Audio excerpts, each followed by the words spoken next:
Talvez fosse algo comum se sentir excluído, não ir a festas, ter poucos amigos e se sentir inseguro com si mesmo ao auge dos seus preciosos 15 anos de idade. Quem já passou por isso, ou ainda está passando por isso, sabe que é algo difícil, mas passageiro. Com uma falda, a pequenas jovens de cabelos lisos, achocolatados, magra até demais e branca como a neve, não era diferente. De manhã cedo era sempre a mesma coisa. Acordar, o que era vagaroso, desdobrado, vasto. Vastamente, ela abria os olhos. Tinha 15 anos e não era bonita. Pelo menos era o que ela achava de si. Mas por dentro da magreza, vastidão quase majestosa em que se movia como dentro de uma meditação e dentro da nebulosidade. Acordava antes de todos, pois para ir à escola teria que pegar um ônibus e um bonde, o que lhe tomaria 1 hora.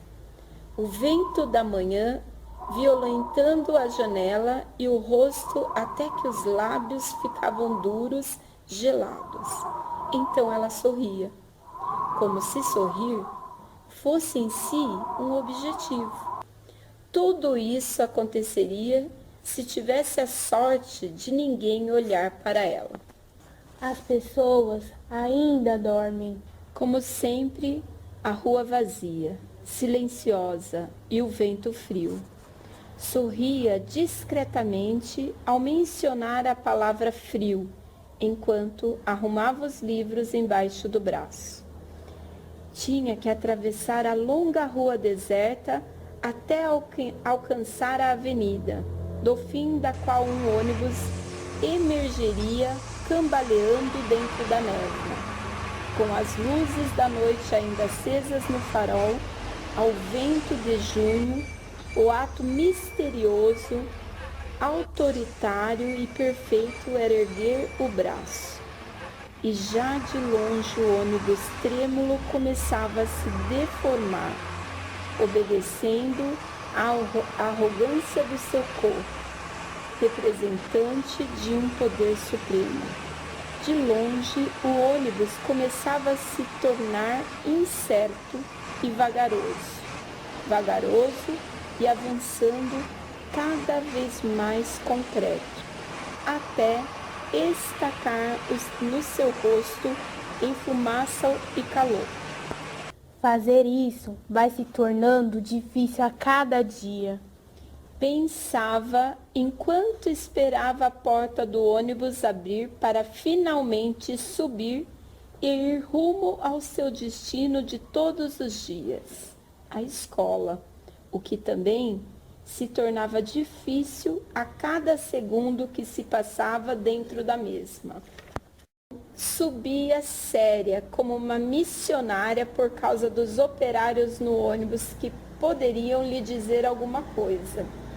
Aqueles homens que não eram mais rapazes, mas também de rapazes tinha medo. Medo também de meninos. Medo que lhe dissessem alguma coisa, que a olhassem muito.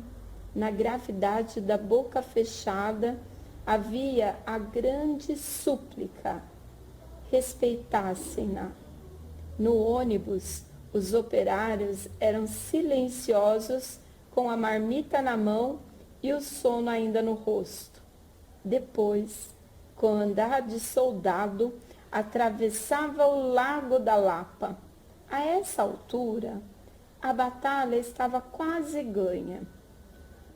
Escolhia no bonde um banco, se possível vazio, ou, se tivesse sorte, sentava-se ao lado de alguma asseguradora mulher com uma trouxa de roupa no colo.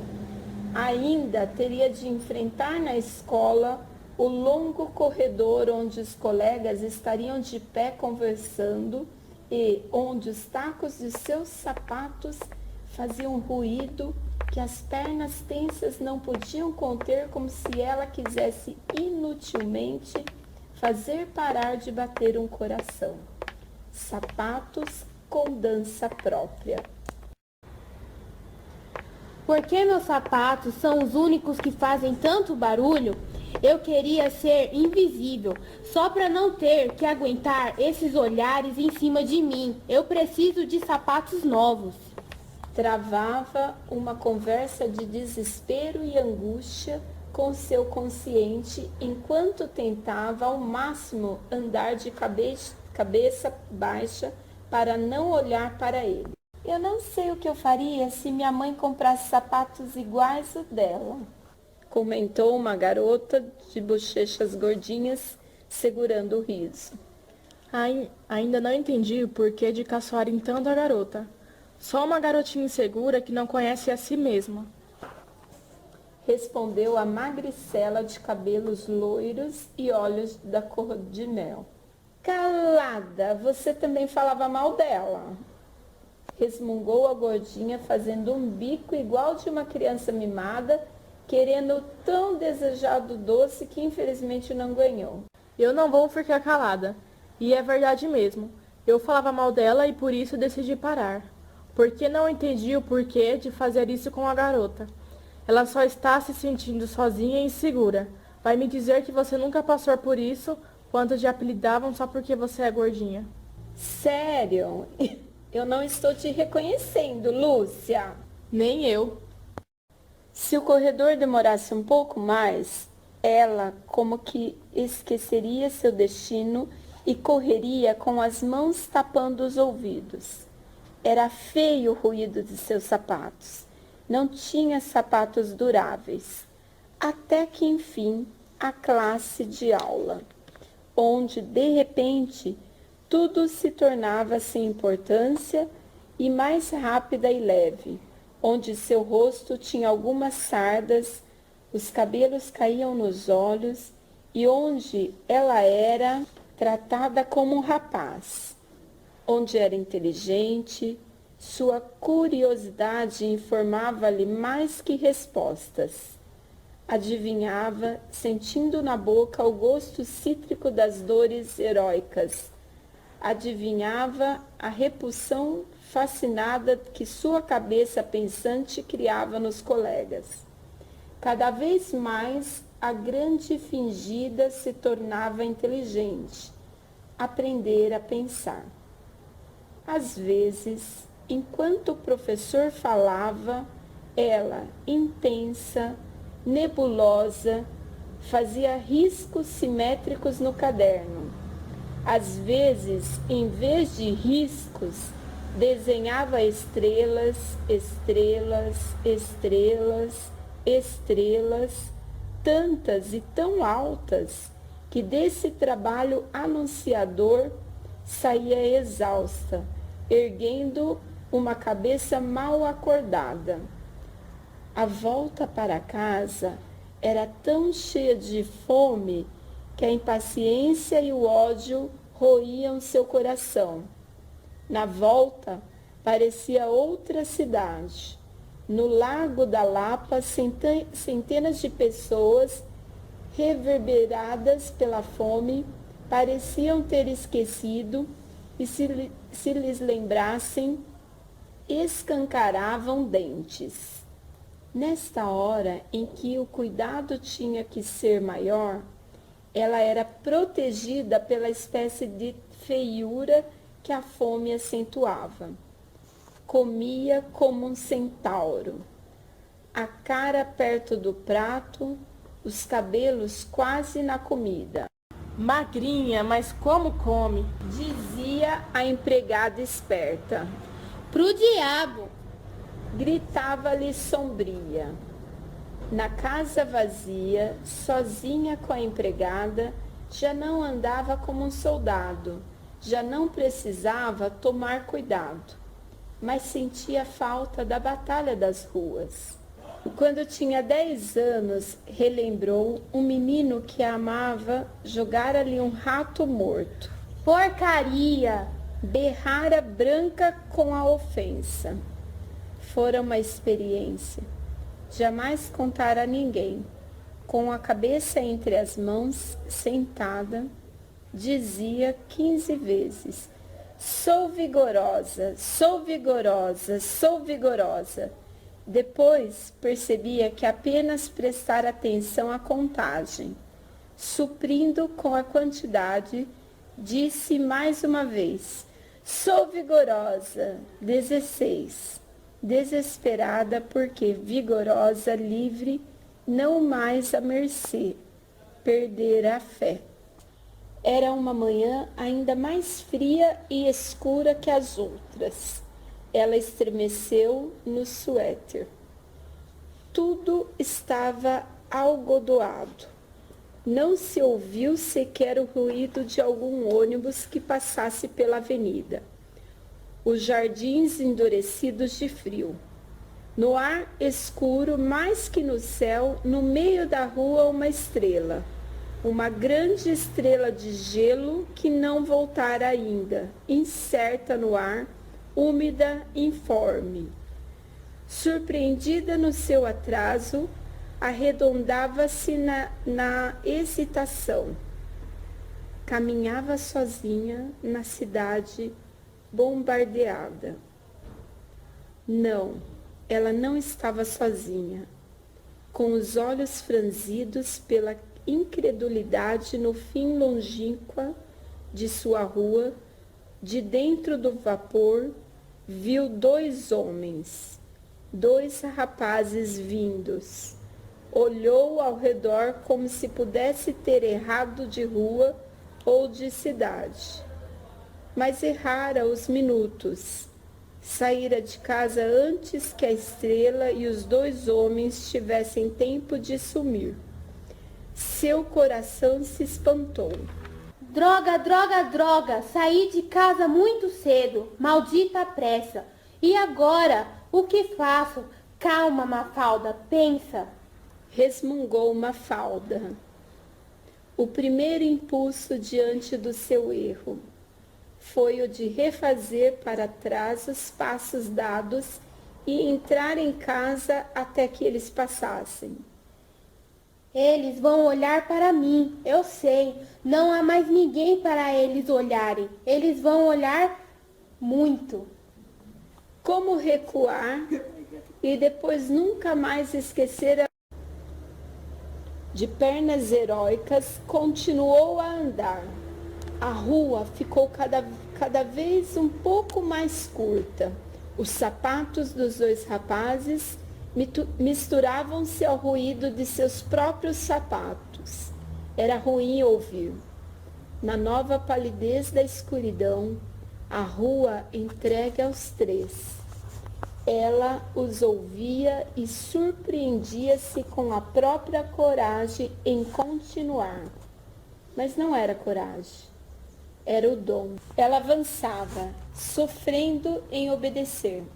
Se conseguisse pensar em outra coisa, não ouviria os sapatos, nem o que eles pudessem dizer, nem o silêncio com que cruzariam. Com brusca rigidez, olhou-os. Quando menos esperava, traindo o voto de segredo, viu-os rápida. Eles sorriam? Não, estavam sérios. Não deveria ter visto, porque vendo, ela por um instante arriscava-se a tornar-se individual e também eles. Por um instante, hesitou toda, perdida de um rumo. Mas era tarde demais para recuar.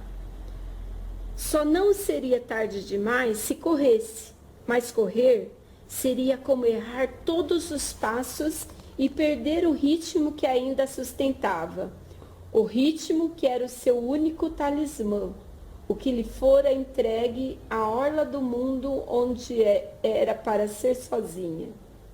Se ela corresse, a ordem se alteraria e nunca lhe seria perdoado o pior, a pressa. E mesmo quando se foge, correm atrás. São coisas que se sabem. Rígida, catequista, Sem alterar por um segundo a lentidão com que avançava, ela avançava. Eles vão olhar para mim, eu sei. Ia ser rápido, sem dor. Só por uma fração de segundo se cruzariam, rápido, instantâneo, por causa da vantagem a seu favor delas estarem em movimento e deles virem em movimento contrário, o que faria com que o instante se reduzisse ao essencial necessário. Ô, lá em casa. Ah, gatinho, pra que a pressa? Vem cá, linda, não mordo não. Mas o que se seguiu não teve explicação. O que se seguiu foram 4 mãos difíceis. Foram 4 mãos que não sabiam o que queriam, 4 mãos erradas, de que não tinham a vocação. 4 mãos que a tocaram tão inesperadamente que ela fez a coisa mais certa que poderiam ter feito no mundo dos movimentos. Ficou paralisada. Eles, cujo papel predeterminado era apenas o de passar junto do escuro do seu medo, então o primeiro dos 7 mistérios cairia. Eles que representariam apenas o horizonte de um só passo aproximado, eles não compreenderam a função que tinham e, com a individualidade do que tem medo, haviam atacado. Numa fração de segundo, a tocaram como se a eles coubesse todos os 7 mistérios, que ela conservou todos.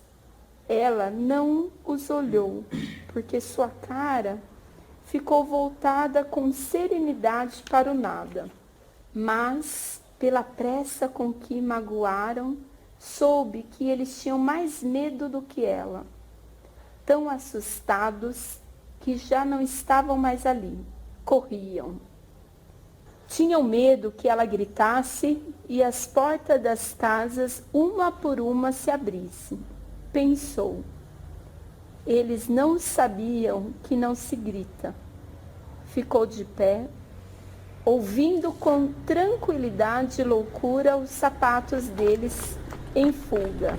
No oco dos sapatos deles, ouvia atenta o medo dos 2.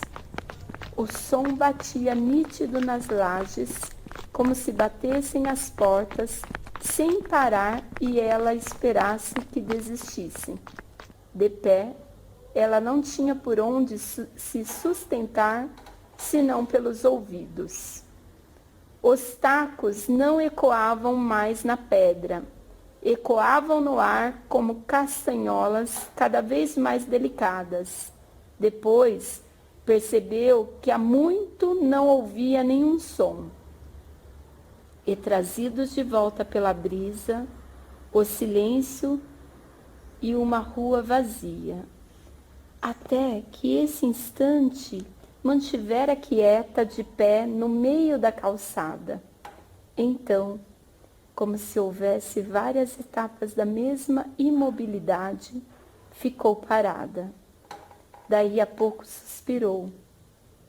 Depois, recuou devagar até um muro, corcunda, bem devagar, como se tivesse um braço quebrado, até que se encostou toda no muro, onde ficou inscrita e onde se manteve parada. Não se mover é o que importa, pensou de longe. Não se mover. Depois do que suspirou e ficou quieta olhando. Ainda estava escuro. Depois amanheceu. Devagar, reuniu os livros espalhados pelo chão. Mais adiante estava o caderno aberto. Quando se abaixou para recolhê-lo, viu a letra redonda e graúda que até esta manhã fora sua. Então saiu, sem saber com que enchera o tempo, senão com passos e passos. Chegou à escola com mais de 2 horas de atraso. Como não tinha pensado em nada, não sabia o que o tempo decorrera. Pela presença do professor de latim, constatou com uma surpresa polida que na classe já haviam começado a terceira hora. O que te aconteceu?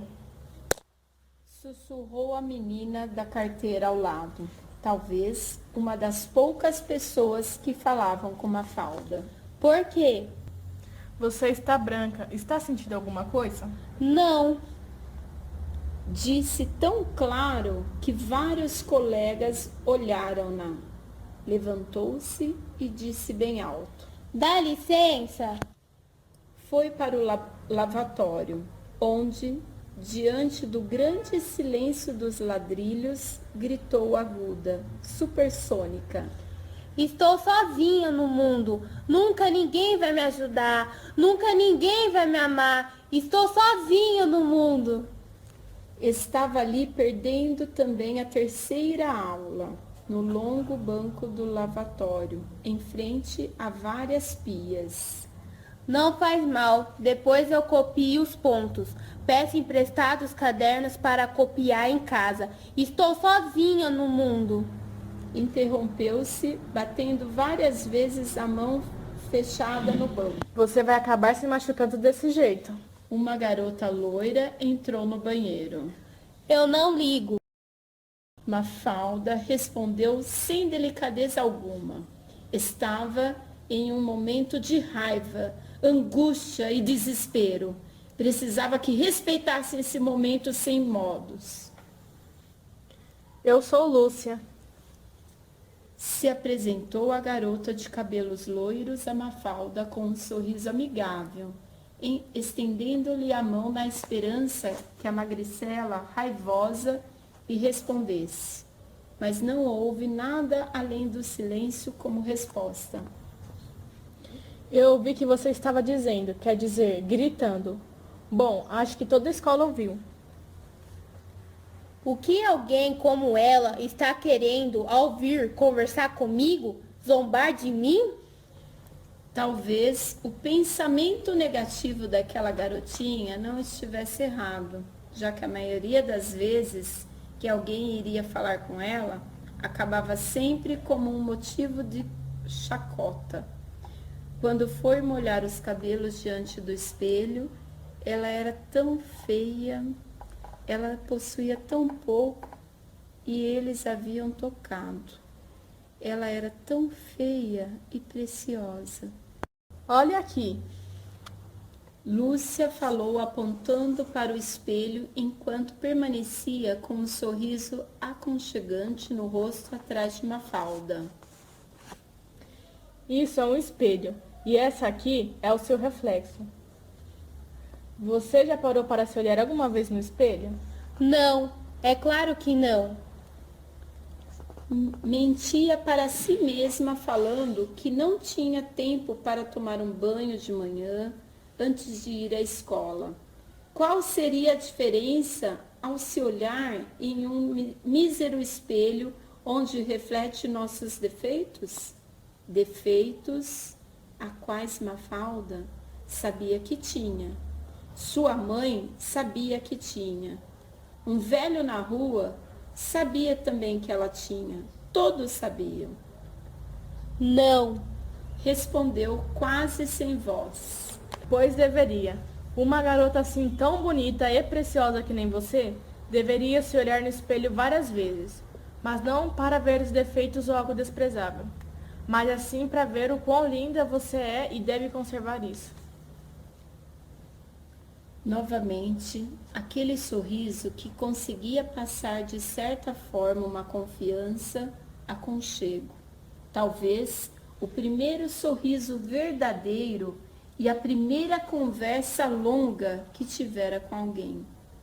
Estava pálida, os traços afinados, as mãos umedecendo os cabelos, sujas de tinta ainda do dia anterior. preciso cuidar mais de mim. Pensou. Não sabia como. A verdade é que cada vez sabia menos como. A expressão do nariz era a de um focinho apontando na cerca. O que está fazendo? Virou-se bruscamente para tentar parar o ato da garota que começara a mexer em seus cabelos. Arrumando. Respondeu simples, sem se importar com a falta de delicadeza da garota. Deixa. Feche os olhos e sobra quando eu pedir. Confias em mim? Por que confiaria em uma garota que chegou do nada a querendo confortar com uma coisa que nem ela mesma sabia? Errado. Estava tudo errado, ou não? Fechar os olhos e, com um incitante aceno positivo de cabeça, se entregou à garota desconhecida e começaram a mexer em seus cabelos com tanto cuidado e carinho que estava começando a gostar daquilo. Confiar na loura de olhos cor de mel. Se eu tivesse metade de sua grande inteligência, já estava bem feliz. Eu iria viver querendo descobrir mais e mais. Ainda com um sorriso no rosto, como se sorrir fosse algo natural para aquela garota, aquilo fora um elogio?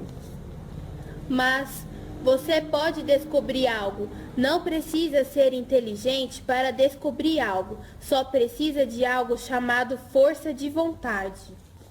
Quase sem voz respondeu Mafalda, um pouco tímida com o que tinha dito. É verdade.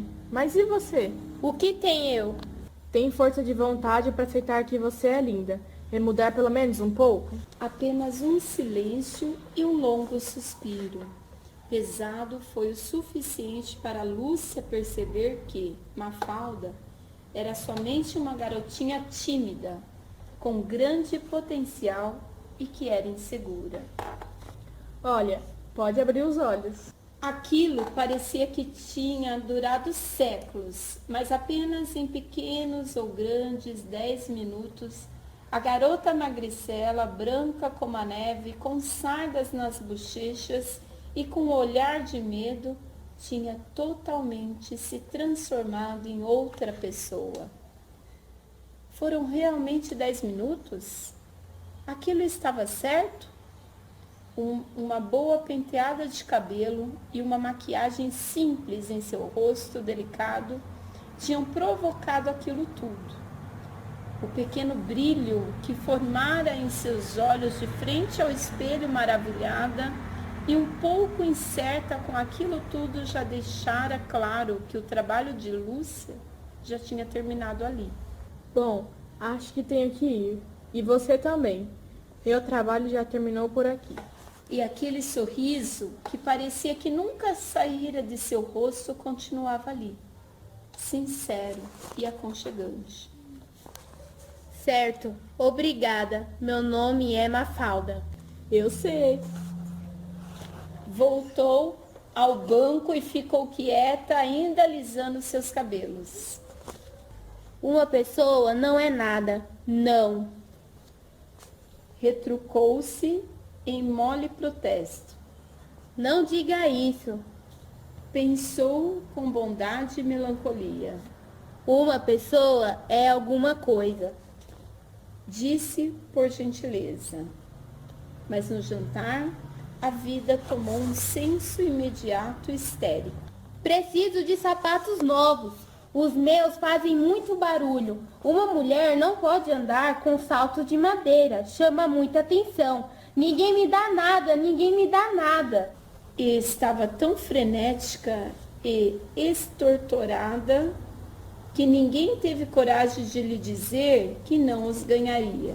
Só disseram: Você não é mulher, e todo salto é de madeira. Até que, assim como uma pessoa engorda, ela deixou, sem saber por que processo, de ser preciosa. Há uma obscura lei que faz com que se proteja o ovo até que nasça o pinto, pássaro de fogo, e ela ganhou sapatos novos.